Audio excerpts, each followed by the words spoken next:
नाही, राज्य सरकार केंद्र सरकार यापेक्षा निवडणूक आयोग तयार आहे का हा महत्त्वाचा विषय असतो. निवडणूक आयोग हे राज्य सरकारच्या प्रशासनाकडून आणि केंद्र शासनाच्या प्रशासनाकडून निवडणुकीच्या तयारीच्या संदर्भात आढावा घेऊन कायदा सुव्यवस्था असेल, मतपेटी असेल, त्या संदर्भातल्या निवडणूक अधिकाऱ्यांच्या नियुक्ती असतील, त्यांचं प्रशिक्षण असेल, अशा सर्व बाबीची पूर्तता केल्यानंतरच निवडणूक आयोग साधारणतः पत्रकार परिषदा घेत असतं. मला वाटतं की उद्याची पत्रकार परिषद ही त्याचसाठी असावी. निवडणुकीची घोषणा त्यामध्ये होण्याची शक्यता आहे. साधारणतः आपल्या देशाची ही 18वी लोकसभेची निवडणूक ही जेव्हा होईल तेव्हा 16 जूनपर्यंत संसद पूर्णपणे आपल्याला त्यामध्ये गठीत करावी लागते आणि 16 जूनच्या अगोदर सर्व खासदारांचे शपथ असतील, सरकारची शपथ असेल आणि अधिवेशन असेल, या 16 जूनच्या अगोदर आपल्याला करण्याची आवश्यकता आहे. त्या दृष्टीने कदाचित निवडणूक आयोग उद्याच्या पत्रकार परिषदेमध्ये घोषणा करण्याची शक्यता नाकारता येत नाही. आरोप करतायत की पूर्ण का 2 दिवसापूर्वी निवडणूक आयुक्तांची नियुक्ती झाली, लगेच आता पत्रकार परिषद होती, त्यामुळे संपूर्ण निवडणूक आयोगच भाजपने ताब्यात घेतलेला आहे. मला वाटतं की अशा आरोपातून आपण देशाचं नुकसान करतो, लोकशाहीला शंकित करतो, असे आरोप करण्याचं कारण नाही. निवडणूक आयोग म्हणजे काही एक व्यक्ती नसतो. हजारो लोक, त्यामध्ये IAS अधिकारी, असं सर्व एकत्रित येऊन निवडणुकीची तयारी करत असतात. कोणी एक व्यक्ती येऊन निवडणुकीची तयारी करतो असं म्हणणं म्हणजे हास्यास्पदही आहे, 21व्या शतकातला जोकही आहे. आणि आपल्याला अशा नेत्यांबद्दल सहानुभूती ठेवली पाहिजे की लोकशाहीमध्ये नेतृत्व करत असताना याची सर्वसामान्य साधारण माहिती नसणं हे गैर आहे. एक व्यक्ती निवडणूक आयोग चालवत नाही, हजारो लोक असतात, हजारो IAS ऑफिसर्स या दृष्टीने तयारी करत असतात. त्यांची तिथं ऑब्झर्व्हर म्हणून नियुक्ती होत असते. लाखो लोक या निवडणुकीच्या प्रक्रियेमध्ये असतात. एक निवडणूक आयुक्त किंवा त्या निवडणूक आयुक्तालयामधला एक सदस्य हा नियुक्त केला म्हणजे त्या कारणाने निवडणूक पुढे ढकलावी, मला वाटतं की हे माहितीच्या अभावी आहे. भाऊ, भाजपची दुसऱ्या उमेदवारांची यादी जाहीर झाली, त्यामध्ये महाराष्ट्रातील 20 उमेदवार जाहीर केलेले आहेत. तुम्हाला देखील संधी मिळाली आहे, कसं नेमकं बघताय सगळं? असं आहे की पक्षाचा आदेश जो येईल तो सर्वोपरी आहे. आता भारत मान हे मुझे शायद बुगाया होगा आणि त्या संसद भवनामधले दरवाजे हे मी माझ्या मतदारसंघातून सागवान दिले त्यातून आहे. आता ठीक आहे, त्या दरवाज्यांनाही वाटलं असेल की ज्यांनी हे दरवाजे दिले त्यांचा प्रवेश संसदेत व्हावा आणि मी राज्यगीताची जी निवड केली ते दिल्लीचेही तख्त राखतो महाराष्ट्र माझा, तर कदाचित तिथं काहीतरी अंश सेवा आणि या राज्याचं प्रतिनिधित्व योग्य पद्धतीने मांडता यावं यासाठी मी जातो आहे. आणि माझा विश्वास आहे की तिथंसुद्धा संसदेतसुद्धा महाराष्ट्राचा आणि विशेष करून चंद्रपूर, वणी, आर्णी, यवतमाळ विधानसभेचा लोकसभेचा आवाज हा मी पूर्ण शक्तीने बुलंद करतो. आदेश पाळणारे कार्यकर्ते आपण आहात अशी आपली ओळख आहे, परंतु कुठेतरी मनात इच्छा नसताना हा आदेश लादला गेलेला आहे असं म्हणायचं नाही, आदेश लादण्याचा विषयच नाही. शेवटी आपल्यापेक्षा जे वरिष्ठ आहे त्यांना आपल्याबद्दल जास्त चांगलं लक्षात येतं की आपला उपयोग कुठं आहे. त्यांनी या संदर्भात लोकसभा लढण्यासाठी मग सांगितलं तर निश्चितपणे पूर्ण शक्तीने लढेल, जनतेच्या कल्याणासाठी लढेल, राज्याच्या हितासाठी लढेल आणि जी राज्यगीतामधली शब्दावली आहे त्या शब्दानुसार महाराष्ट्राचं तिथं मी प्रतिनिधित्व पूर्ण शक्तीने करेन. याबद्दल माझ्याही मनात शंका नाही आणि जनतेचा आशीर्वाद आहे, गोरगरिबांचा आशीर्वाद आहे. त्यांच्या कल्याणासाठी मीही या देशाचा गौरव हा वाढावा यासाठी माननीय मोदीजी जे काम करताय, जो संकल्प आहे त्या संकल्पामध्ये छोटासा का होईना माझाही वाटा आहे. चंद्रपूरची जागा काँग्रेसने जिंकलेली होती, तीच पुन्हा तुम्हाला जिंकायचं आव्हान तुमच्या समोर आहे, वाटतं कितपत शक्य आहे? नाही, माझ्यासमोर जिंकण्याचं आव्हान नाही, कारण मी निवडणूक लढवतच नाही. निवडणूक ही कार्यकर्ते लढवतात आणि जनता लढवते.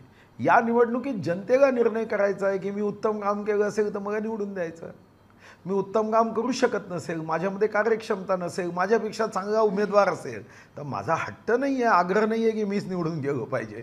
शेवटी आम्ही उभे आहोत ते स्वतःसाठी नाही, आम्ही उभे आहोत देशाचं विकास, प्रगती, कल्याणासाठी. माननीय मोदीजींचा जो संकल्प आहे, अब की बार 400 पार, त्यामध्ये चंद्रपूर लोकसभेचा प्रतिनिधी म्हणून मी जावं आणि चंद्रपूर वणी आर्णी लोकसभेच्या या सर्व मतदारसंघाच्या 19 लक्ष मतदारांच्या कल्याणासाठी काम करावं.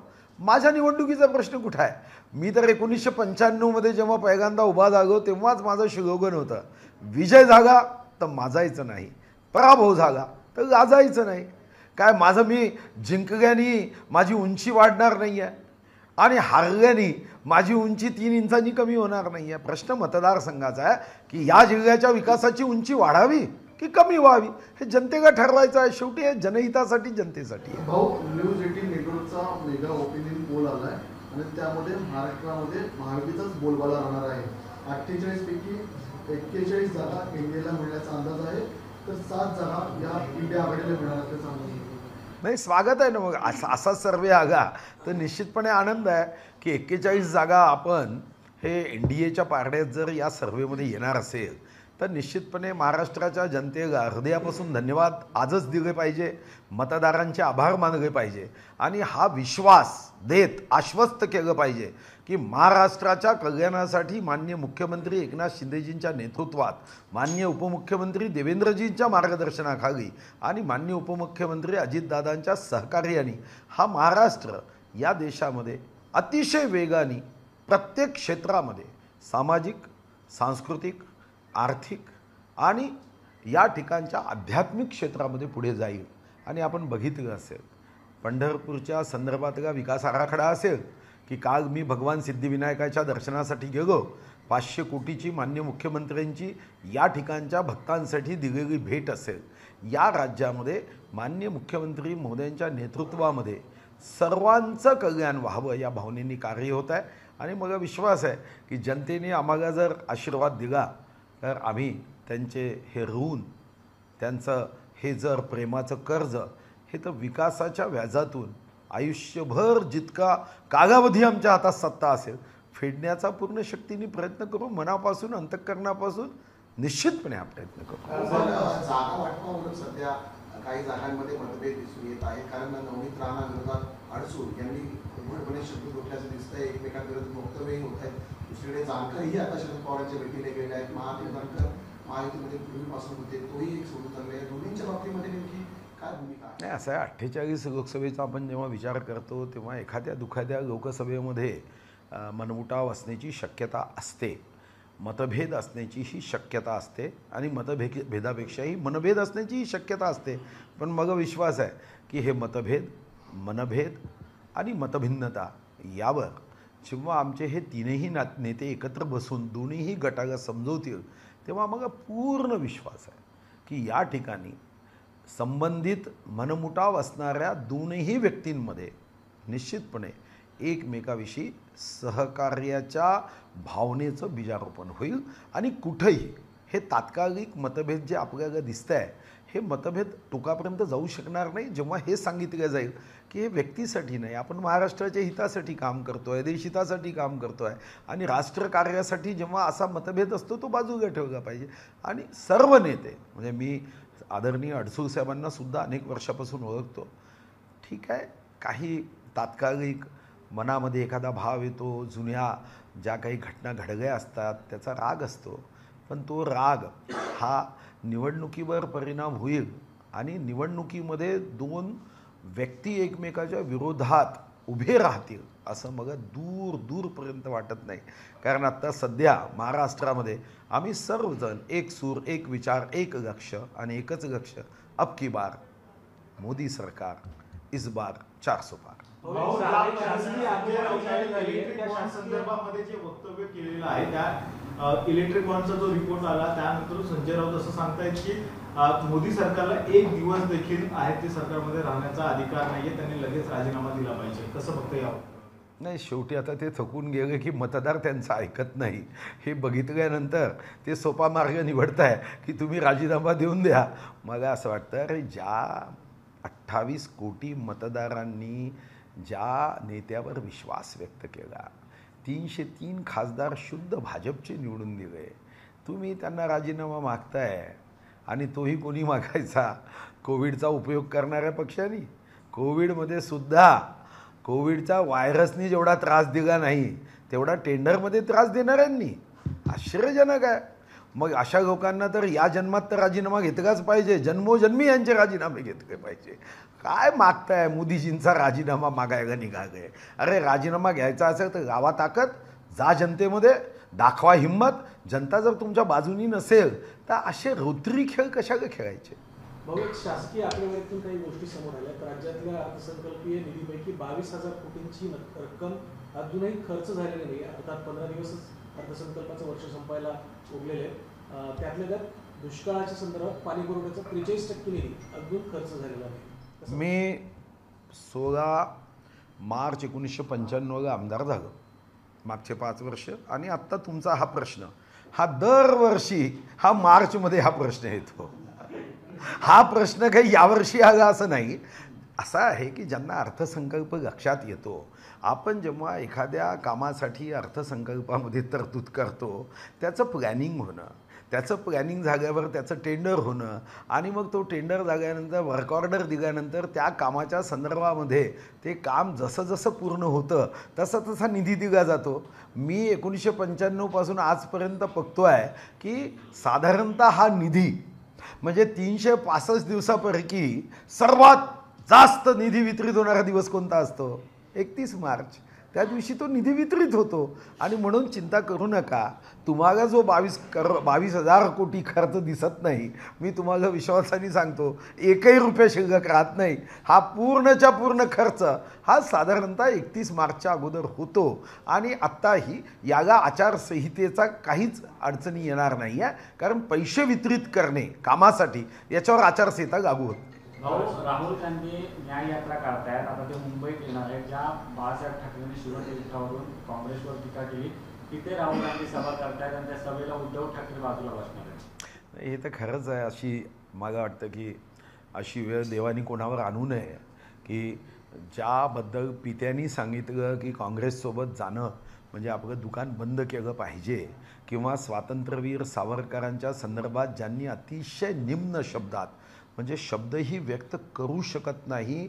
आणि परवा मी अंदमान निकोबारमध्ये पार्टीच्या कार्यक्रमासाठी गेलो आणि मी ती कोठडी पाहून आलो. अक्षरशः मी सांगतो काय यातना दिल्या. त्यांच्या कोठडीसमोर रोज साधारणतः फाशी दिल्या जायची.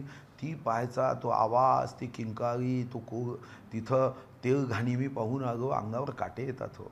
आणि तुम्ही एवढ्या निम्न शब्दात त्यांच्याबद्दल जेव्हा निंदा करता, जे नेते एअर कंडिशन जेलमध्ये असायचे त्यांना याचं दुःख कधीच समजू शकणार नाही.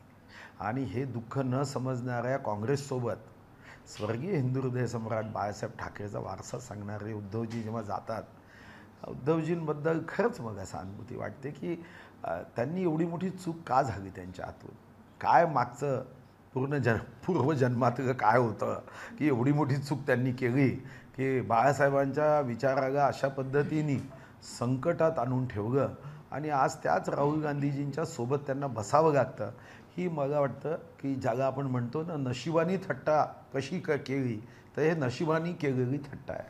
काँग्रेसचे आमदार आहेत राजू पाडवे यांनी मुख्यमंत्री देवेंद्र फडणवीस यांची नागपुरात भेट घेतली आणि वेगवेगळ्या चर्चा सुरू झाल्या आहेत की ते भाजपच्या वाटेवर आहेत का? तर काय एकंदरीत तुमचा अंदाज आहे की असे काही आमदार तुमच्या संपर्कात आहेत? मी पुन्हा तुम्हाला सांगतोय, मागेही सांगितलं, काँग्रेस पक्षातल्या साधारणतः अनेक आमदार, अनेक नेते हे भारतीय जनता पार्टीच्या संपर्कात आहे. आणि त्यांना असं वाटतं की भारतीय जनता पार्टीच या देशाला $5 ट्रिलियन इकॉनॉमी असेल किंवा या देशाच्या प्रगतीमध्ये विश्वगौरव युगपुरुष श्री नरेंद्र मोदीजीच उत्तम पद्धतीने या देशाला प्रगतीच्या महामार्गावर नेऊ शकतात. आपणही पाहिलं असेल, माजी मुख्यमंत्री काँग्रेसचे अतिशय ज्येष्ठ नेते असणारे श्री अशोक चव्हाणजी भारतीय जनता पार्टीमध्ये आले. अनेक आमदार संपर्कात आहे. फक्त टेक्निकल काही मुद्दे आहे की आज त्यांना पक्षात घ्यावं का, की विधानसभेच्या निवडणुकीच्या अगोदर घ्यावं, असे अनेक प्रश्न तांत्रिक दृष्टिकोनातून आहे. त्यांचंही सदस्यत्व रद्द होण्याची भीती असते आणि कोणाचं सदस्यत्व रद्द करून त्या मतदारसंघाच्या जनतेला वंचित ठेवायचं का, ही एक शुद्ध भावना आहे. कारण मोठ्या प्रमाणावर जेव्हा आपण काँग्रेसचे आमदार आपण आपल्या पक्षामध्ये घेऊ तेव्हा त्या त्या मतदारसंघामध्ये जनता वंचित असू शकते आणि म्हणून अशी जनहितासाठी सामंजस्याचा विचार करून अनेक जण संपर्कात आहे आणि भारतीय जनता पार्टीचा झेंडा हाती घेऊन 13 वैभव अमर रहे मा हमदिन 4 रहना रहे या भावनेतून ते यायला तयार आहे. मग अशा प्रसंगात योग्य क्षणी योग्य निर्णय होईल. आज आपण एका आमदाराचं नाव घेतलं पण अनेक आमदार काँग्रेसचे हे तयार आहेत. सर, आता महायुतीमध्ये मनसे देखील सामील होणार आहे अशी चर्चा रंगते आहे. मुंबईतील काही जागा मनसेने मागितली, तर काय वाटतं महायुतीला मनसे देखील लागेल का आणि स्वागत असेल का? असं आहे, याबद्दलची माहिती मला नाही, पण मी जसं सांगितलं की शेवटी देशासाठी भारतीय जनता पार्टी म्हणजे काही प्रायव्हेट लिमिटेड कंपनी थोडी आहे की आपले डिव्हिडंड शेअर्स पार्टीतच वाटलं पाहिजे. देशासाठी काम करणाऱ्यांचा पक्ष आहे, राष्ट्रासाठी काम करण्याचा पक्ष आहे. पथका अंतिम लक्ष्य नहीं है, सिंहासन पर चढ़ते जाना, सब समाज को साथ लिए हमको है आगे बढ़ना, हा भाव आहे. आता जर आम्ही नमस्ते सदा वत्सले मातृभूमी म्हणतो तेव्हा हा भाव आहे की एखादा व्यक्ती जर देशहितासाठी आपल्यासोबत जोडल्या जात असेल आणि त्यांच्यामध्ये जर योग्य पद्धतीने कर्तृत्व आणि कार्यक्षमता असेल तर देशहितासाठी त्यांना सोबत घेणं याच्यामध्ये काय वाईट आहे. आणि हे अगोदर घेतलं नाही. प्रभू रामानी सुद्धा लंकेवर स्वारी करताना रावणाचा भाऊ विभीषण घेतला. पांडवांनी जेव्हा 11 अक्षयणी सैन्य होतं त्यांचं सैन्य वाढवण्यासाठी सोबत घेतलं. शेवटी सत्य असत्य धर्म अधर्म विकास विनाश या युद्धामध्ये सत्याचा विजय व्हावा, धर्माचा विजय व्हावा, विकासाचा विजय व्हावा, देशाच्या प्रगतीचा विचार व्हावा. देशासाठी काम करणारे नेते, आमचे नेते देशासाठी परिवार सोडून राष्ट्रहिताचं काम करणार आहे आणि काँग्रेसच्या नेत्यांनी आपला परिवार वसवण्यासाठी राष्ट्र सोडलं, एवढाच फरक आहे. बारामतीमध्ये पाहिलं तर विजय शिवतरे जे आहेत ते अजितदादांच्या विरोधात झपटले, तर माढामध्ये सुद्धा आमने सामने संघर्ष पाहायला मिळतो. हा जो संघर्ष जो आहे अंतर्गत माहितीचा तो कधीपर्यंत समेल किंवा कशा पद्धतीने त्यासाठी पॅचअपसाठी प्रयत्न केला जातो? असं आहे की निश्चितपणे पॅचअप होईल. जे एकनाथ शिंदेजी 50 आमदार आणि 13 खासदार जोडून घेऊ शकतात, त्यांच्यामध्ये एवढी क्षमता आहे की आपल्या शब्दांनी ते आमदारांना जिंकू शकतात, 13 खासदारांना जिंकू शकतात. तर काय विजय शिवतारेंचा जो मनात भाव आहे त्याला जिंकू शकणार नाही असं तुम्हाला वाटतं? विजय शिवतारेंना श्री एकनाथ शिंदेजी एक क्षमतावान मुख्यमंत्री आहे, क्षमतावान नेते आहे. मला विश्वास आहे की विजय शिवतारे असतील किंवा साहेब अडसूळ साहेब असतील, एकनाथ शिंदेजी त्यांच्यासोबत संवादातून समाधानाकडे आणि समाधानातून श्री विजय शिवतारे हे अजितदादांसोबत त्यांचं सख्य होईल याच्याबद्दल माझ्या मनात तरी शंका नाही आहे. आणि आमचे आनंदराव अडसूळसुद्धा अमरावतीमध्ये आनंदी वातावरण होईल, असंच कृती करतील असा माझा विश्वास आहे. शिंदेचे आमदार असतील किंवा राष्ट्रवादी अजितदादांचे आमदार असतील यांना बोलण्यासाठी स्क्रिप्ट जी आहे ती संघ कार्यालयातून येते असं संजय राऊत. नाही, मी सांगितलं ना की काही लोकांना असा डायलॉग मारण्यामध्ये आनंद असतो. संघ ज्यांना समजलाच नाही त्यांना असं वाटतं की संघ कार्यालय म्हणजे हातात पेन घेऊन कागद घेऊन आणि पॅडवर काहीतरी लिहून, त्यांना संघ कधीच समजला नाही. संघ हा राजकीय पक्षाला प्रमोट करत नाही. उद्या संजय राऊत साहेबसुद्धा संघात गेले तर संघ त्यांचेही स्वागतच करेल, कारण संघाला देश महान करायचा आहे, देश मोठा करायचा आहे, देशाचा गौरव वैभव वाढवण्यासाठी संघ काम करतो.